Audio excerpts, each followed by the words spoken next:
আসসালামু আলাইকুম। আজকে আমরা দেখব কিভাবে উইন্ডোজ 11 কম্পিউটারে ডিফল্ট সেভ লোকেশন চেঞ্জ করতে হয়। How to change the default save location in Windows 11। তো চলুন দেখা যাক। প্রথমে আপনি আপনার কম্পিউটারের স্টার্ট মেনুতে ক্লিক করুন, তারপর সেটিংস অপশনে ক্লিক করুন। সেটিংস অপশনস থেকে সিস্টেমে ক্লিক করুন।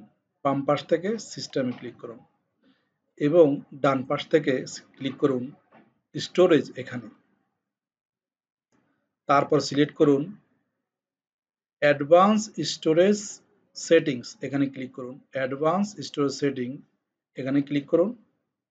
তারপর নিচে ক্লিক করুন হোয়ার নিউ কন্টেন্ট ইজ সেভড, এখানে ক্লিক করুন। তাহলে এখান থেকে আপনি আপনার কম্পিউটারের ডিফল্ট সেভ লোকেশনগুলি চেঞ্জ করতে পারবেন।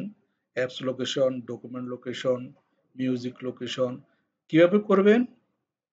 এই অ্যারো চিহ্নটি ক্লিক করবেন।